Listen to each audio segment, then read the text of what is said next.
Okay. आज हम आपको अलीगढ़ के वरिष्ठ डाक अधीक्षक श्री के.डी. मिश्रा जी से वार्तालाप कराते हैं कि उस समय जब इन्होंने ये सेवा ज्वाइन की थी और इस दिसंबर के लास्ट में ये सेवानिवृत्ति के अंतिम छोर पर हैं, तो इस दौरान जो भी तब्दीलियां आई डाक सेवा के करने के दौरान, तो उस पर आज हम आपसे कुछ पूछेंगे। तो मिश्रा जी, जब आपने ये डाक सेवा ज्वाइन की थी तब से लेकर के अब तक डाक में जो कार्य करने की प्रणाली है उसमें क्या क्या तब्दीलियां आई? ठीक है, मैंने 12 जुलाई को इसी वर्ष में यहाँ इस पद पर ज्वाइन किया था, प्रवर अधीक्षक डाकघर अलीगढ़ के पद पर। उस समय से अब तक इतने छोटे कार्यकाल में काफ़ी परिवर्तन इसमें हुआ है।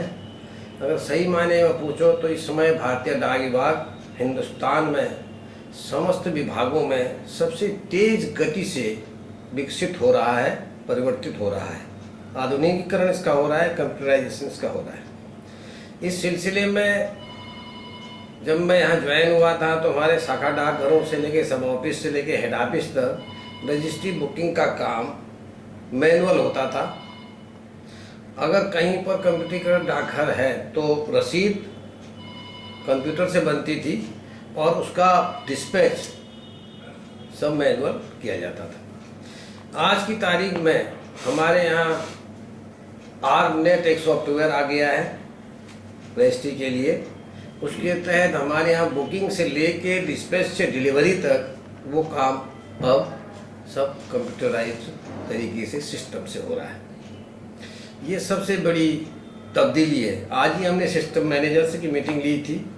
उसके अंतर्गत अब शाखा डाकघरों में भी बारकोड सप्लाई हो जाएंगे और शाखा डाकघर जो गांव में हैं वो भी अपने ग्राहकों के रजिस्ट्री पत्रों, रजिस्ट्री पार्सलों पर बारकोड लगाया करेंगे और ग्राहक को दी जाने वाली रसीद जो मैनुअल तैयार करते हैं उस पर भी बारकोड की एक कापी लगाएंगे। इससे सबसे बड़ा फ़ायदा और सबसे बड़ी तब्दीली ये हुई है कि रजिस्ट्री करने वाले भी ट्रैक एंड ट्रेस सर्विस के अंतर्गत अपनी रजिस्ट्री के स्टेटस को अपने कंप्यूटर में इन नेट पर देख सकते हैं। ये सबसे बड़ा परिवर्तन हुआ और धीरे धीरे परिवर्तन तो सभी हुए हैं। अब हमारे केवल 2 डाकघर रह गए हैं जो फुल्ली कंप्यूटराइज नहीं हुए हैं, वो भी शायद 31 तारीख तक या जनवरी में हो जाएंगे। इस प्रकार हमारा एक हेड ऑफिस और 72 सब ऑफिस सब कंप्यूटराइज हो जाएंगे। बहुत बड़ा परिवर्तन है। आगे की प्लानिंग के तहत हमने head post office compound Aligarh में ATM मशीन लगाने के लिए जगह निर्धारित कर दी है। उसकी सूचना हमारे PMG साहब को भेज दी गई है। उसके लिए हमारे सिविल विंग के असिस्टेंट इंजीनियर आए थे और नापजोत कर गए हैं। तो बहुत उसके ATM लगाने की भूमिका भी गाड़ दी गई है, शुरू हो गई है।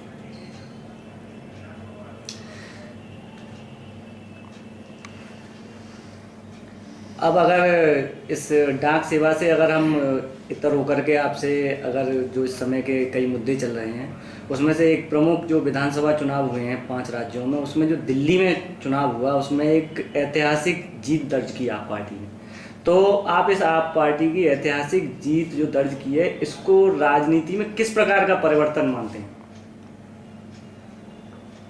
यह तो हमारा प्रजातांत्रिक देश है। प्रजातंत्र में सबसे बड़ी जनता होती है और जनता का मत उससे बड़ा होता है। मत पर पूरा देश और उसकी पॉलिसी निर्भर करता है। तो जनता की वो खुशी है, वो किसको पसंद करता है, कौन नेता उसको चाहिए, इसमें हमारे स्तर से अलग से कुछ कहा नहीं जा सकेगा। अगर हम बात इस समय जो सुप्रीम कोर्ट ने जो समलैंगिकता मामले पर अपनी राय दी है कि इस तरीके से ये गलत है, तो समलैंगिकता पर अगर हम आपसे पूछेंगे समलैंगिकता का आप विरोध करते हैं या समर्थन करते हैं, तो आप इस पर क्या रहेंगे? इस बारे में हमको ज़्यादा जानकारी नहीं है। हम शायद यही जानते हैं अगर हम सही हैं कि पुरुष एक साथ शादी करके रहेंगे, जीवन काटेंगे, महिला एक साथ रहेंगे, तो ये मेरी व्यक्तिगत राय में अच्छा नहीं है। मेरा देश भारत जनसंख्या का धनी देश है। इसी वजह से हमारे डॉक्टर, इंजीनियर, साइंटिस्ट तक विश्व के प्रत्येक बड़े देश में, विकसित देशों में फैले हुए हैं। तो मैं सोचता हूँ शायद इसमें जनसंख्या में रोकथाम लग जाएगी और इससे नुकसान विश्व के उन देशों को ज़्यादा होगा, चाइना और अमेरिका, लंदन जैसे, जो हमारी बहु जनसंख्या को देखते हुए माल बना करके हमारे यहाँ बेचने भेजते हैं और उसकी खपत यहाँ होती है, फ़ायदा उनको लेते हैं। हमको तो नुकसान शायद इसमें होगा ही होगा, विश्व को भी नुकसान होगा। राज्यसभा के बाद लोकसभा में विधेयक पारित हुआ है लोकपाल का, तो क्या आप मानते हैं कि लोकपाल के आने से हमारे देश में भ्रष्टाचार पर लगाम कसी जा सकेगी? अब इस बारे में मैं कुछ भी नहीं कहूँगा, क्योंकि हमारे यहाँ हमारे को संस्कार मिले हैं भारतीय डाक विभाग के मिले हैं।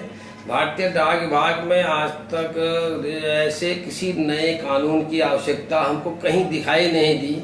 हमारे यहाँ खुद अलीगढ़ में बड़े बड़े फ्रॉड हुए हैं, घपले हुए हैं, भ्रष्टाचार हुए हैं, जो वर्तमान कानूनों के अंतर्गत सबको कंट्रोल कर लिया गया। रिसेंटली मेरे ही कार्यकाल में एक सज्जन जिन्होंने करोड़ों में फ्रॉड किया था, उनको सीबीआई कोर्ट ने 10 साल की वर्तमान कानूनों के अंतर्गत जेल की है। वो डासना जेल में वही बंद हैं। एक दूसरे सज्जन है जो फ्रॉड करके चले गए और बताते हैं कि वो मरे नहीं, उनका जो मरने का सर्टिफिकेट है वो हमारे पास फाइल में आ गया है। तो उसके बारे में भी छानबीन चल रही है। वर्तमान नियम कानून मैं सोचता हूँ पर्याप्त से भी अधिक हैं। अगर उनको सही ढंग से, जैसे भारतीय डाक विभाग के अधिकारी उसको इम्प्लीमेंट करते हैं, उनका कार्यान्वयन करते हैं, वो पर्याप्त है हमारे विभाग के लिए। ज़्यादा मेरे को नॉलेज नहीं है इसका, लोकपाल का। अगर हम इस समय बात करें, एक जो प्रमुख मुद्दा है हमारे बीच, धारा 370, यानी कि जम्मू कश्मीर को एक विशेष राज्य का विशेष सेवाओं का दर्जा प्रदान करना, तो धारा 370 पर क्या बहस की जानी चाहिए कि अब इसके आवश्यकता है धारा 370 की या नहीं है? अब इसके लिए शायद आप मुझे माफ़ कर दें, इस विषय में बोलने के लिए तो बेहतर होगा, क्योंकि मैं जूलॉजी, बॉटनी, केमिस्ट्री का छात्र रहा हूँ। आगरा यूनिवर्सिटी का मेरा एनरोलमेंट नंबर 86979338 रहा है, और ये राजनीति और नागरिक शास्त्र और इस विषय से हमारा कभी वास्ता बचपन से भी नहीं रहा, तो इस विषय में हम जानते नहीं, तो क्षमा चाहेंगे। अच्छा, एक अंतिम सवाल कि आरक्षण भी एक विशेष दर्जे के लिए ही है, तो जिस समय हमारा संविधान लागू हुआ था उस समय इसको लागू किया गया और 10 साल के लिए लागू किया गया, और ये व्यवस्था दी गई कि अगर वह अपना स्टेटस पा लेते हैं जिनके लिए ये लागू किया गया है तो इसको समाप्त किया जाएगा। परंतु आज इतने साल हो गए आज़ादी के, फिर भी ये अनवरत लागू है। तो क्या आप मानते हैं कि आरक्षण की इस समय आवश्यकता है या नहीं? ये तो हमारे देश का एक नीतिगत विषय है, इस मामले में कोई भी बहस करना ठीक नहीं है। जहाँ तक मेरी व्यक्तिगत राय है, मैं डार्विन साहब के उस सिद्धांत को मानता हूँ, सर्वाइवल फॉर द फिटेस्ट। जो योग्य है वो सर्वाइव करेगा, जो योग्य है वो नृत्य करेगा, उसका विकास होगा, उसको रोक कोई नहीं सकता है। उसके लिए किसी कानून, नियम, किसी बैसाखी का सहारे की जरूरत होती नहीं है, मेरा मानना है। तो आज हमने अपने अलीगढ़ के SSPO केडी मिश्रा जी से आज के राजनीतिक परिदृश्य पर और उनकी सेवाओं पर और कई मुद्दों पर बातचीत की।